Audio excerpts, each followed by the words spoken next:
I put on a blue lace thong and bra, turned the camera to every angle to make sure I didn't add any extra weight or blubber, and posed away. Once I was satisfied with the photos, I clicked send and thought to myself, this isn't a big deal, is it? I mean, it's just a bra and underwear pic. But oh boy, was I wrong. This was the day my life would be ruined. Like any kid in junior high, I found myself fumbling on a dating app called, let's say, Pics. With it, one of the most beautiful girls I had ever seen in my life hit me up. She had these gorgeous plump lips and such seductive, charming eyes. You could say there was an instant attraction. I was black, you see, so for me, being in a biracial couple really excited me. Our online chats eventually became a daily routine, and soon enough, we had exchanged all our personal dirty details. And it really didn't bother me that she was 3 years older than me, because I was nearly 20. She always had a way of sussing out how I felt, making sure if I was upset with something that she was always there for me. She made jokes out of everything and could always put a smile on my face. We talked on Pics through the end of my junior year and into summer. We had created such a strong bond and grown so close together that we felt comfortable enough to send pictures. Well, she did. She sent me photos of herself in a bra and panties. She didn't have the perfect body, but wow, was her confidence attractive. She sent me pictures without any clothes on and very explicit videos. I would always ask myself why she was so comfortable with me, especially since her face was in quite a lot of the videos. Pics automatically deletes conversations after 24 hours, but we still had the option to save photos and videos. Of course, I never did. I only ever saved screenshots of some of the sweet things she would say to me. But she was never satisfied with me just responding to her images.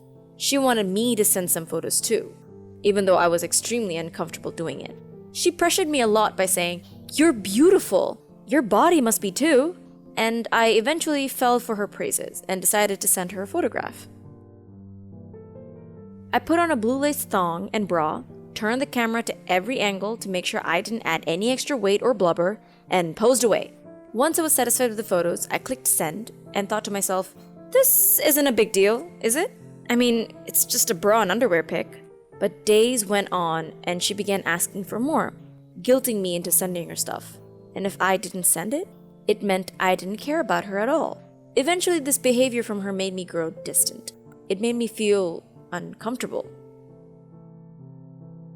One fateful day, I didn't respond sooner to her because I was in class.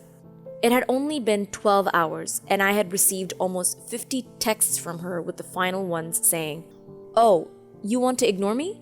Well, I've exposed you now." I was mortified. I couldn't stop panicking at the idea that strangers might be seeing my private pictures. Suddenly, I got a Facebook notification on my phone from a girl called Natalia, and she had all these private pictures of me. Another classmate of mine also messaged me, "I found you on a dirty site." I asked him, "What's the website called?" "I'm not telling you. Why would I ruin it for myself?" he said so smugly. I couldn't even respond. I felt so blindsided. My close friends reported the videos and pictures to Facebook, and many of them inboxed Natalia how cruel it was to post my pictures and asked why would she do something like that. I reported the pictures and videos to Facebook, and they did take them down, but then 30 minutes later, they'd be back up. I even called the police and told them everything. They said to go to the precinct to file a report. It was so embarrassing to explain and show the pictures and videos, and one of the policemen that came to my house made it even worse. "I thought there was a crisis," he said. "There are people out there actually hurt."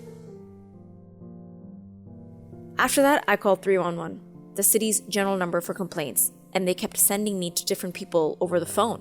Every time I got transferred, my faith that anyone could stop this faded more.